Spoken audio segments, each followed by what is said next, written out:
ঢিং থানাত এক আজব ঘটনা। নগাঁও জিলাৰ ঢিং থানাৰ অন্তৰ্গত ডুমডুমীয়া উপ আৰক্ষী পহৰা চকীত এক আজব ঘটনা সংঘটিত হৈছে। ৰাইজে চোৰক ধৰি আৰক্ষী চকীত চমজাই দিয়াৰ পিছত আছামী এহিয়া আহমেদক এৰি দিয়া কাণ্ডই জাৰামাৰী ডুমডুমীয়া ঢিং অঞ্চলত এক তীব্ৰ চাঞ্চল্যৰ সৃষ্টি কৰিছে।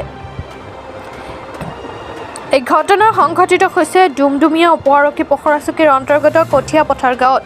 এই বিষয়ে ভুক্তভোগীয়ে কি কয় শুনক। বটদ্ৰৱৰ পৰা মোজাম্মিল খানৰ ৰিপৰ্ট।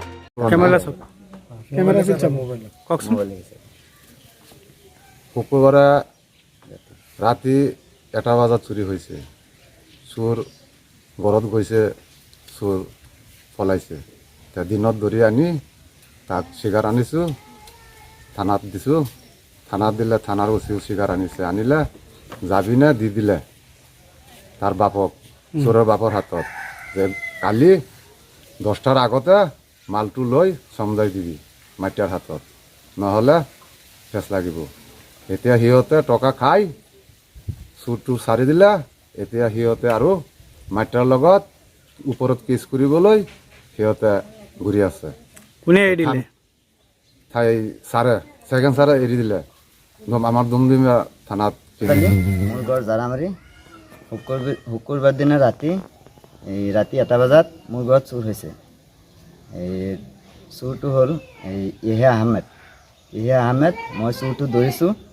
এই জ্বলাটো গাঁৱৰ পৰা জ্বলাটো ৰাখি দিছোঁ। সি দৌৰি গুচি গ'ল। এই পিছদিনা আপুনি চুৰজনক চিনি পাইছেনে? তেওঁৰ নামটো কি? ইহিয়া আহমেদ। ঘৰ ক'ত তেওঁৰ? সিহঁতৰ ঘৰ জাৰামাৰী। কেতিয়া চুৰি হৈছিলে? চুৰি হৈছিলে শুক্ৰবাৰ দিনা ৰাতি। কি বস্তু নিছে আপোনাৰ পৰা? মোৰ ঘৰৰ পৰা নিছে এই অলংকাৰ পাতি, এই টকা পইচা, আৰু দোকানৰ পৰা বিড়ি চিগাৰেট, চিকৰ, এই চিগনেচাৰ, দোকানৰ পৰা বহুত সামান নিছে। অলংকাৰ কি অলংকাৰ নিছে? অলংকাৰ নিছে এই পাইজা 3 যোৰ, নেকলেছ 2টা আৰু মালা 2টা, সোণৰ এই কাণৰ ফুল। আপুনি এফআইআৰ দিছেনে থানাত? অঁ, এফআইআৰ দিছোঁ। কোন থানাত দিছে? এইটো ডুমডুমীয়া থানাত। পুলিচে চুৰ ধৰিছেনে? হা, পুলিচে চুৰ ধৰিছেনে নাই? পুলিচে চুৰ ধৰিছে। মই সঞ্জাই দিছোঁ থানাত। পিছত ধৰি পেলাই এই মোক কৈছে যে তই থানাত লৈ আহা। লৈ গৈছোঁ। আপুনি চুৰ চমজা দিয়াৰ পিছত কি কৰিলে পুলিচে? পুলিচে কৈছে যে মই কি কৰিব লাগে মই কৰিম।